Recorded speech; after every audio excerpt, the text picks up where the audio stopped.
ከፈለክ አይምት ከሆነ ሰማኛለህ። እኔ ሮማን ማን እንደሆንኩ አሳይ።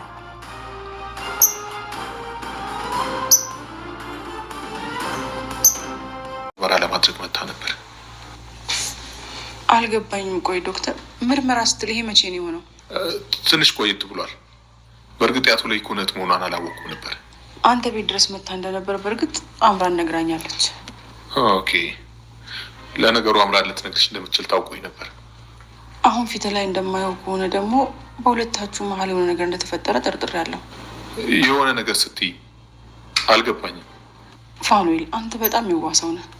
ከልክ በላይ ሰው ታምናለህ። ሮማንን ደግሞ ከኔ በላይ የሚያውቃት ሰው የለም። ያሰበችውን ነገር ለማሳካት ደግሞ እስከ የትኛውም ጥግ ድረስ እንደምትሄድ አውቃለሁ። እየሰማሽኝ አልመሰለኝም ወይዘሮ ዝናሽ። ይኸውልሽ ለወይዘሮ ሮማን ምርመራ አድርጌላት በውስጧ የካንሰር ህመም እንዳለባት አረጋግጫለሁ። ዶክተር እባክህን ይሄ ቤተሰብ አንተ ምን ያህል እንደሚያምኑ ታውቃለህ አይደል? ያኔም አምራን እኮ ያየቻት ወይዘሮ ሮማን ሚስጥሯን እንጠብቅላት ልትነግረኝ በመጣችበት አጋጣሚ ነው። እርግጠኛ ነህ ዶክተር? እውነታው ይሄ ነው? አዎ በቃ እውነታው ይሄ ብቻ ነው። ዶክተር ደህና ነገር ማለት ፊት ትንሽ የተረበሽክ ይመስላል። አዎ ደህና ነኝ ወይዘሮ ዝናሽ። በቃ እንዲያውም ደህና ወይ እባክህን ይቅር በለኝ። ቆይ ከዚህ ውጭ ሌላ ምን ማድረግ ነበረብኝ? በቃ ምን ማድረግ የምችለው ነገር አልነበረም። ለእናቴ ስለ ይህን ነገር ማድረግ ነበረብኝ። ፈጣሪ በቃ ይቅር በለኝ፣ ይቅር በለኝ። ደግሞ ያ ግዴታ ይሄንን ማድረግ አልነበረብኝ፣ ግን ምንም ማድረግ አልችልም።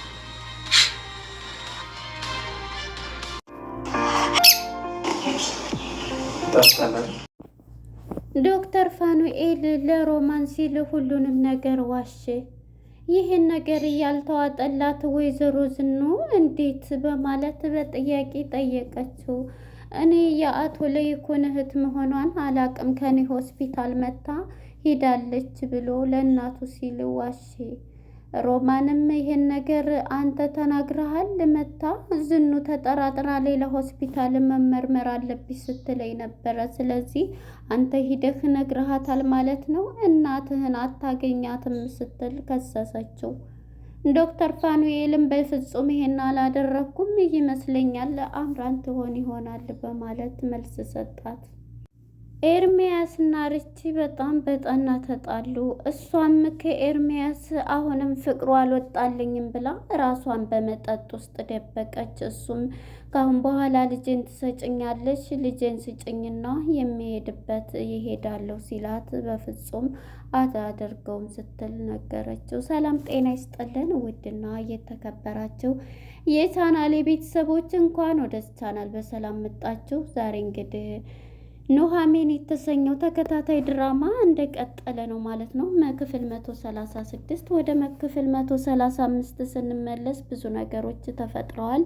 ወይዘሮ ሮማን አሁን ላይ ቤቱን ምን እንደምትፈልግ ባናቅም አሁን ላይ የወንድሟን ቤት ለመገልበጥ ሞክራለች። በውሸት የካንሰር በሽተኛ ነኝ በማለት ቤቱን እያመሰችው ትገኛለች። በዚህም የተነሳ የዶክተር ፋኑኤልን እናት ታግታለች።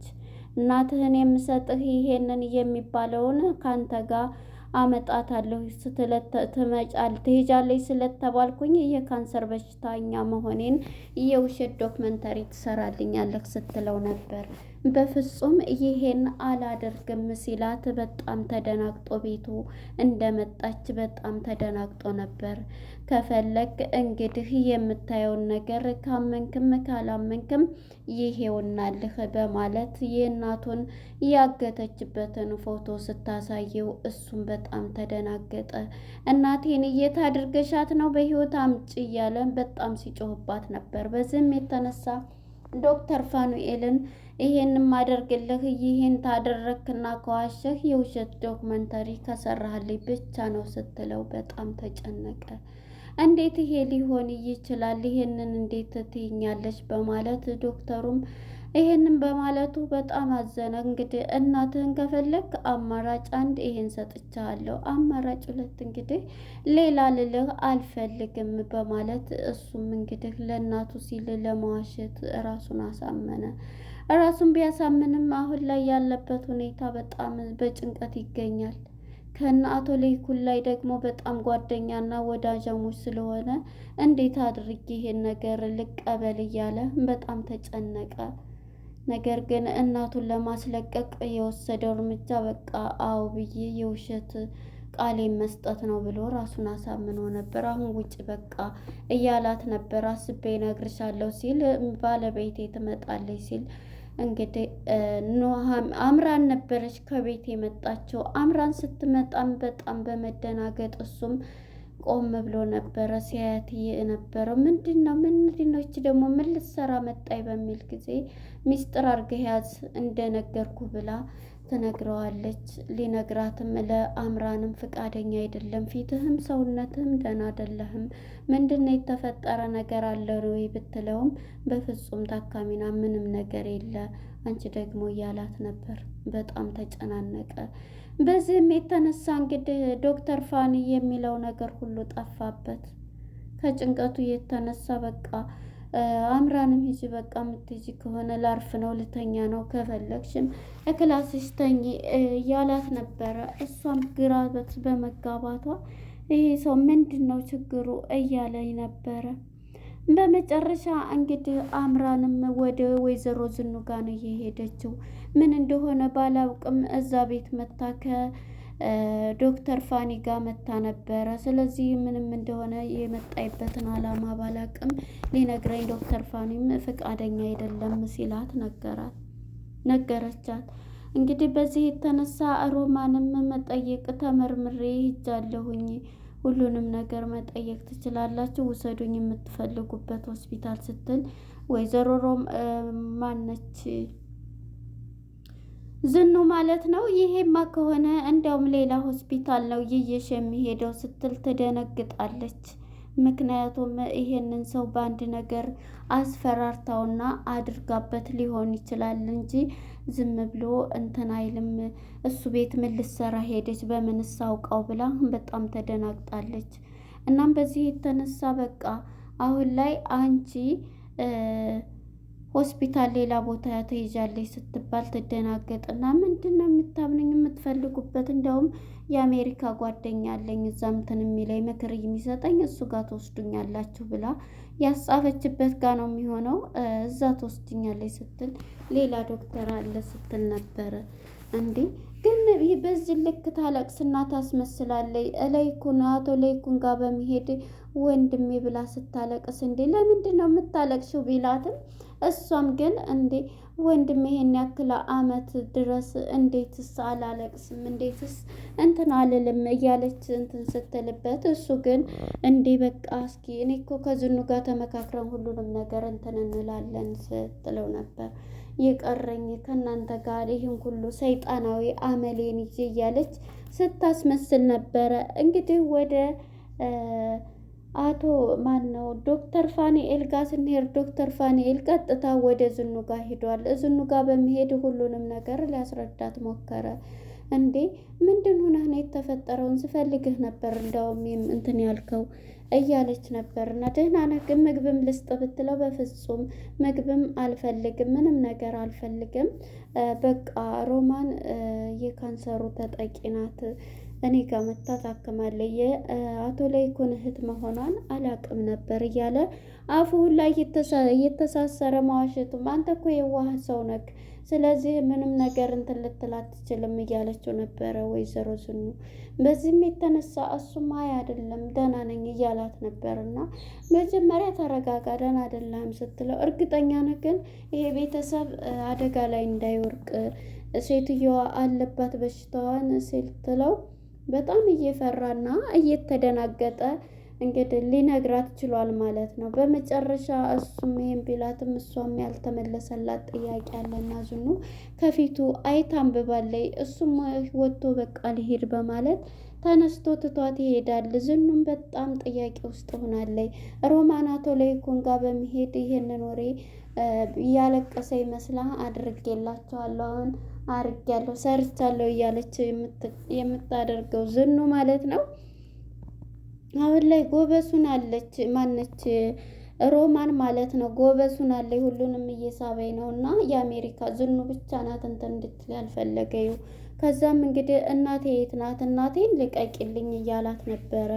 እሱም በዚህ የተነሳ አይ እለቅልሃለሁ የምለቅልህ ግን እናትህ ደህና ነች፣ በጥሩ ደረጃ ትገኛለች። ስለዚህ የምለቅልህ ግን አንድ ነገር ስታደርግ ነው አለ። ያልሽኝን ሁሉ አድርጌያለሁ። ከኔ አሁን ደግሞ ምንድን ነው የምትፈልጊ ቢላትም አሁን እንደለቀኩልህ ሂደህስ ብትናገር እያለችው ነበረ። በቃ የምታየውን ሁሉ አድርጌያለሁ። አሁን ለምንድን ነው እንደዚህ የምታጨናንቂው በሚላትም ሰዓት በቃ ይሄንን ነው ያልኩ በማለት እንግዲህ እሷም ይሄንን ብሏ በጣም ተጨንቋል። ወደ ፈጣሪው የአምላኬ ይቅር በለኝ ለእናቴ ስል ነው የዋሸሁትም ያደረግኩትም እያለ በለቅሶና በጸጸት ውስጥ ይገኛል ዶክተር ፋኑኤል። ለእናቱ ሲል እናትህን በህይወት እንድታገኝ ከፈለክ የምልህም ማድረግ አለብህ ብላ ሮማን አስጠንቅቀዋለች ማለት ነው። እናም እንግዲህ ወደ ኑሐሚን ጋር ስንመጣ ኑሐሚን እራት ጋብዛ ሰርታ አንቺ እኮ በቃ እናት ሆንሽ፣ እናቴ ራሱ ለውጥ ታየባት እያለቻት ነበረ። ኤም ማለት ነው እንግዲህ የሁለት አማቾች ለምራታቸው እያጎረሱ ምራት ስትገኝ ልጅ ተረሳች እያለች ኤምምዬ ቀናች ነበረ። በይ እንግዲህ እያለቻት እንግዲህ ኤምና ኑሐሜ በአንድ ክላሱ ነው እያሉ እያወሩ ነበረ። እንዴት እየሆንሽ ነው እያለቻት እኔ በጣም ደህና ነኝ፣ ግን ይችሪች የምትባለዋ በቃ ከኤርሚያስ ጋር እንትን ልትል አልቻለችም። ኤርሚያስን ለብር ብሎ ነው እንትን ያለች ለገንዘብሽ ብሎ እያለችኝ አላስቀመጠችኝም እያለቻት ነበር።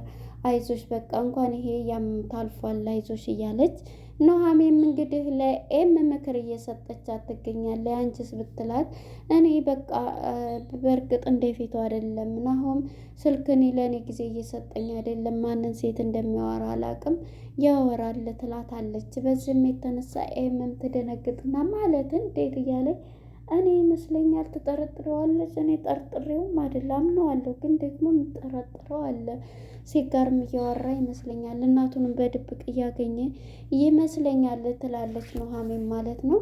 እኮ እንደዛ ነው እኔም የጠረጠርኩት ይሄን ነው እያለች ኤምም እንግዲህ ይሄንን ለእሷ እያለች ነበር። እንግዲህ ከእሷ ጋር ተለይታ ይሄ ነው የሚሆነው ብላ ስታበቃ እንግዲህ ኤም ከኤርሚያስ ጋር እያወራች ባለ ጊዜ እርግዝና ስትል ምን አልሽ ሲል አባቷ ከድንገት ሲመጣባት አባዬ እንዳልክ እንዳሰብከው አይደለም ያው ቀጣይ ስለምንወልድ እንደዛ እያለች ስትል ጎሪዋን ቀይሳ ነበርና ይሄም ቢሆን በወግ በማዕረግ ነው መሆን ያለበት፣ በክብሬ አንድ ልጄን እንትን ብዬ ነው ምድርሽ ብሎ ከዛ ተነስታ አባዬሽ ብላ ድንግጥ ስትል በቃ ፊቷን አይቶ ይረዳታል ማለት ነው። በመጨረሻ እንግዲህ ለኤም ልደቷ ነውና ኬክ አሰርቶ ኤርሚያስ እዛው ለሁለታቸው ምግብ ቤት ወስዷት እንግዲህ እዛ ኬኩን አቅርቦ እዛ ላይ ነበረ ኬክ እየበላች እዛው ስትበላው በጣም መጥፎ ፊት እያሳየች እዛ ላይ ነበረ ያለቀው ማለት ነው። ለነበረን ቆይታ እናመሰግናለን። ቀጣይ ክፍል ምን እና ምን ነው አይጥምም እያላት ነበረ ኤርሚያስ። እዚህ ላይ ነበር ያለቀው። ለነበረ እናመሰግናለን ባይ